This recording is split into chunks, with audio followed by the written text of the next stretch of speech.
That phrase in the chat just now, those who don't discern suffering, it sounds strange.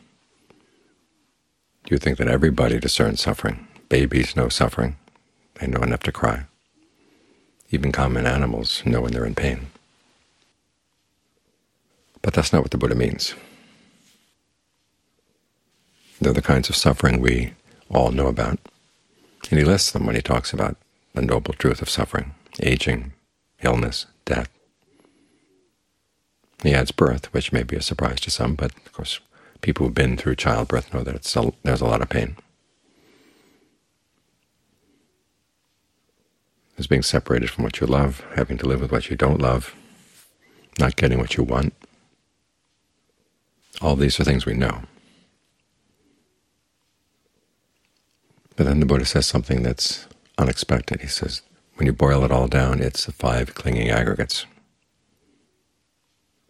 That, he says, to see that is to discern suffering. We also need to see suffering's cause, which he says is the craving that leads to becoming. How are we going to see these things? This is what we're doing as we meditate. On the one hand, getting the mind to see what these aggregates are and how we cling to them. And secondly, to see when there's a state of becoming, what kind of desire leads there. Because the aggregates, you've got what? You've got the form of the body. Okay, we're going to focus on that as we breathe. Breathe in, breathe out, focus on the breath. And there's feeling. There's a feeling of different feelings of pain there may be in the body, but we're trying to develop a feeling of pleasure. Perception. These are the labels we apply to things, the images we hold in mind, are the ways we communicate from one part of the mind to another with images and words. And so we have perceptions about the breath. Where is the breath flowing? When the breath comes in, where does it come in? How do you know a sensation of breath? In this fabrication, the intention to do this. And then that conversation we have that the Buddha calls directed thought and evaluation. We're thinking about the breath, and then we're thinking about whether the breath is good enough or not to settle down with, and if it's not, what are you going to do to change it, and how are you going to change it? You can change the breath in ways that put a lot of squeeze on it, but that makes it uncomfortable.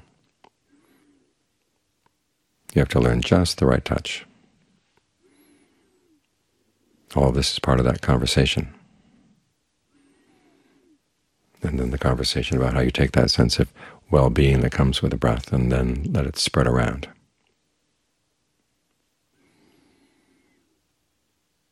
And finally, there's consciousness, which is the awareness of all these things. So these things are right there in the concentration.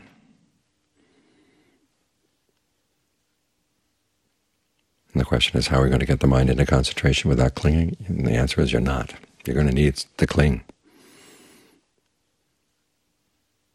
But we're going to cling for the purpose of understanding.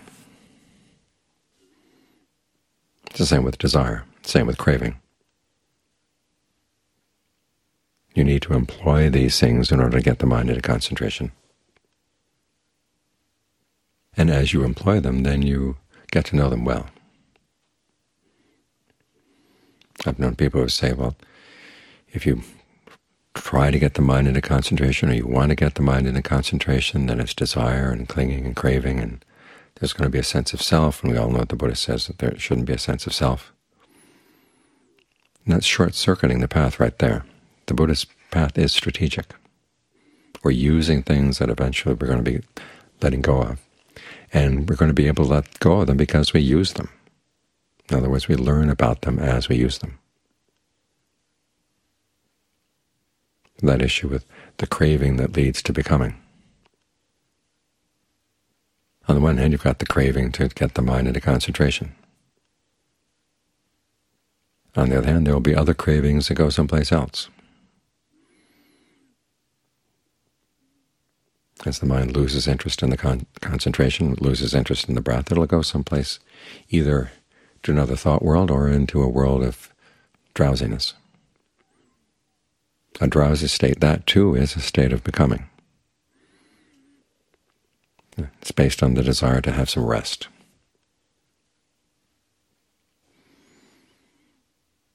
All too often we come to the meditation feeling really tired. And all we can think of is how much we'd like to get the mind just to be quiet for a while and not have to think about anything and not have to do any work. And so as soon as there's a sense of ease and well-being, we go for it. We get drowsy, or we go into delusion concentration. So there's the desire there. There's a desire not to have to deal with anything. That too leads to a state of becoming. Then of course are the more obvious states of becoming where you think of some place else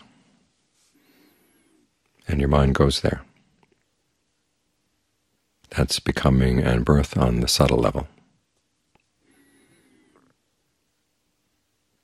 And here again the question is, why would you want to go there? And part of it is just getting bored with the breath. You want some more entertainment. But there may be other desires as well. And you're going to learn about them as you keep bringing the mind back to the breath. Otherwise we go from one thought world to another thought world to another one, like a hobo hopping trains. And you end up who knows where. And if you're asked to trace how you got there, often it's a real feat of memory. Things just seem to modulate like they do in music, from one key to another key, and then you get further and further away from the tonic. And if you don't have a clear desire to be with the breath, you're just going to wander off in these becomings.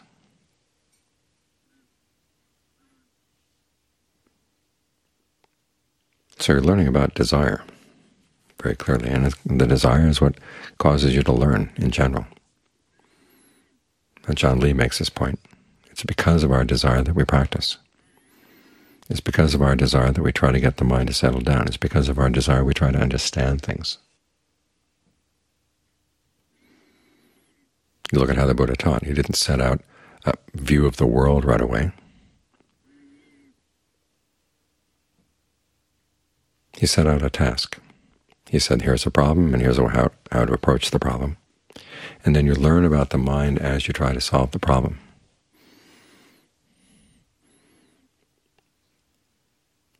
So on the one hand, it is good to know about things like dependent core arising and the Buddha's analysis of the different stages through which the mind goes as it creates suffering. But you're really going to get to know those stages as you decide that you want to put an end to suffering. So it's not just an academic subject, something you know the theory about, the Buddhist theory about the mind, the Buddhist theory about whatever.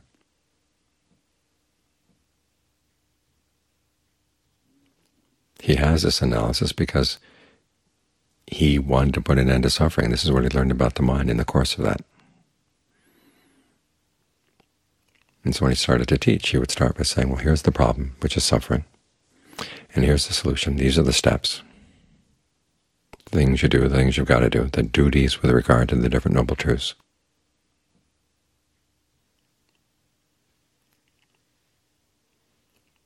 And then as you've pursued that desire, you begin to see, oh, this is how the mind does this, this is how the mind does that. So you want to make sure that your desire to get the mind to settle down is strong, not so strong that you're thinking about nothing but how much you want it to settle down. You want it to be strong enough to motivate you to do the things that need to be done.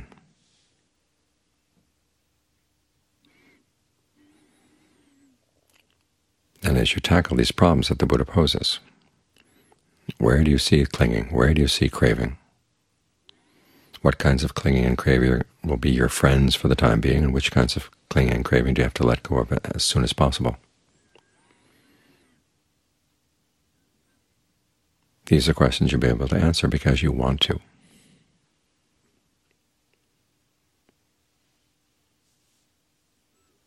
Otherwise, whatever comes up just comes up, and we accept it as it is. And it doesn't go anywhere. Or it may go someplace, but it may not necessarily be the place we want to go. But when you decide that you really do want to get the mind to settle down, you really do want it to be clear and alert,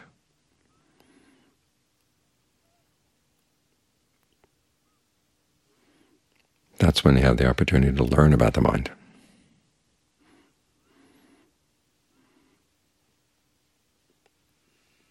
I've mentioned that story that Ajahn Chah likes to tell about how you've gone to a market to buy a banana and come back. Someone asks you, what are you going to do with the banana? Why are you carrying the banana? You said, because I'm going to eat it. Then they ask you, well, why are you carrying the peel? You're going to eat that too? And then Ajahn Chah poses the question, how are you going to answer them? And before he gives you the answer, he gives you the how. In other words, it's through desire. You have to want to come up with a good answer. That's the only way it will come. So in the same way, it's okay to want to do the concentration. It's okay to want to understand the mind. And it's just starting with the wanting that you're going to learn things.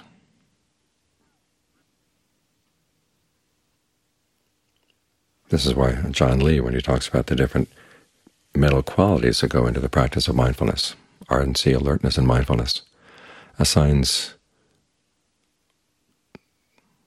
discernment to the ardency. And if you read the commentaries, they'll assign it to what they call clear comprehension, which is their analysis of alertness. But ardency, the desire to do this well, that's where the discernment really comes from. So as you try to figure out, as the mind wanders off, why is it wandering off? That's when you learn.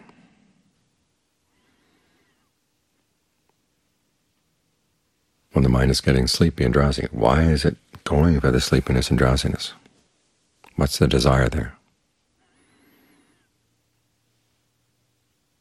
Because there are ways of dealing with sleepiness and drowsiness. You give the mind work to do. But sometimes part of the mind says, hey, look, I really want to rest.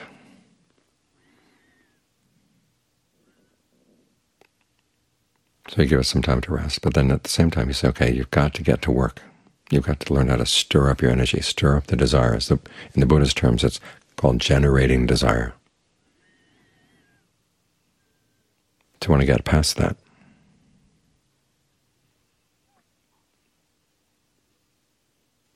And as you deal with desire in this way, you're going to learn a lot about the mind. As you try to solve the problem of suffering, you're going to learn a lot about the mind. That's going to be unexpected.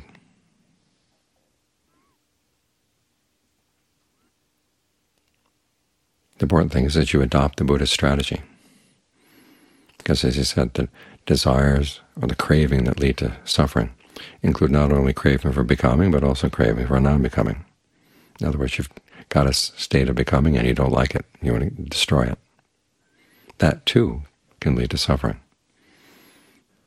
It sounds like there's no way out of this. But the Buddha says there is a strategic way that employs craving and employs clinging and employs desire. You get the mind into a state of concentration, which is a state of becoming. And then use that as a basis for understanding other states of becoming,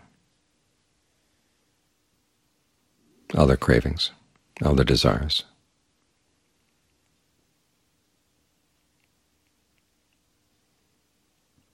And that's how the problem gets solved. On one level.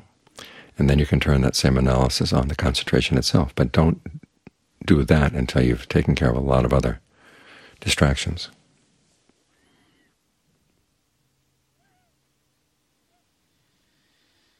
This is one of the reasons why the forest Ajahns, when they would teach meditation, wouldn't lay out the map right from the very beginning. They'd say, do this, and then when you've done that, come back and we'll talk about the next step. So even though we may have read about the different states of jhana and the stages of insight. Put that aside for the time being and tackle the problem that's right here. How do you get the mind to settle down? How do you get it past its distractions? How do you get past drowsiness? Take an interest in these problems, and they'll give you the sensitivity and the understanding of the mind that you're going to need to tackle bigger problems.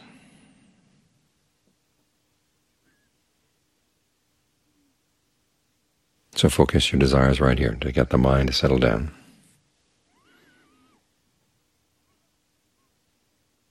And it will open up a lot of things in the mind that you wouldn't have expected.